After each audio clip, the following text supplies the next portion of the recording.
we are. Job Corps. All right. Job Corps is still in effect. Job Corps has been around 50 years. I was going to say since the slave ship. Okay, 50 years. And you still doing job training? We're still doing job training. We're doing academic training. We're doing job placement. We have one of the top usually one of the top placement contracts in the country for students in Maryland. I'm about to put all y'all out here. We're going to have one guest in the studio. Okay, come on. All right, so how can people get some more information, get signed up, get employed, the whole nine? Okay, Lakita Green is here. Hey, Lakita. Hello. They can call 1-800-JOB-CORPS, or if you live in the state of Maryland, it's 410-625-8400. What do you want to tell the people? You're occupying that seat. You got some information. Okay. I do admissions and career prep at Woodstock. What's the problem? Why aren't more people taking advantage of it? Because we got a lot of people going to jail, but ain't nobody going to Job Corps. I think it's just what he said. They have to be in the classroom, and they have to have a willingness to want to learn.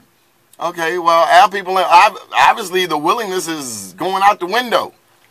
And I think a lot of it has to do with our values, but let's just go ahead. Your thoughts. So one of the reasons we wanted to come and talk to you today is because actually both Maryland centers are usually operating at a full capacity, which means that we have waiting lists of kids from the Baltimore area, from the PG County area, from Washington, D.C. That's what you have now?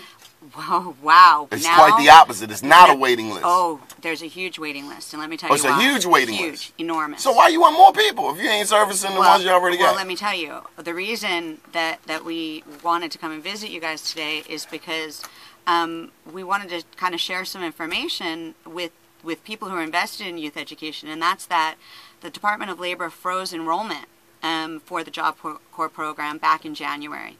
So due to some financial mismanagement, I would say, the Job Corps program made the decision as a cost-saving measure to stop accepting new students back in January.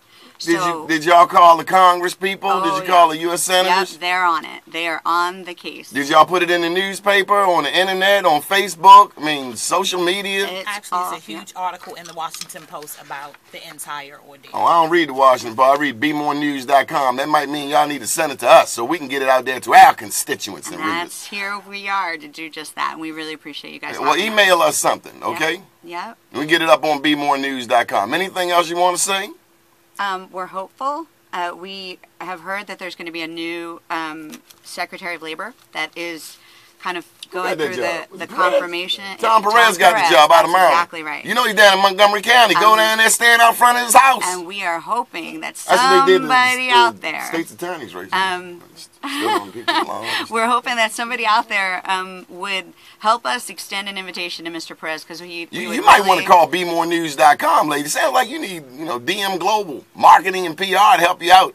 We'd love any help that we can get. We appreciate you guys having us here. It's an important program. We've got 1,500 young adults a year served by the Maryland centers, and 20%, even after the enrollment freeze is lifted, 20% of those slots are going to be cut next year.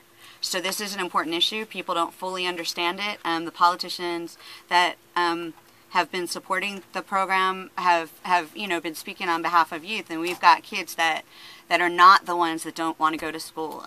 We read a study about a year ago that said that kindergartners that started kindergarten in the year 2011, only 1 out of every 4 of those kids are going to graduate from high school if we continue on the same path that we've been for the last 12 years.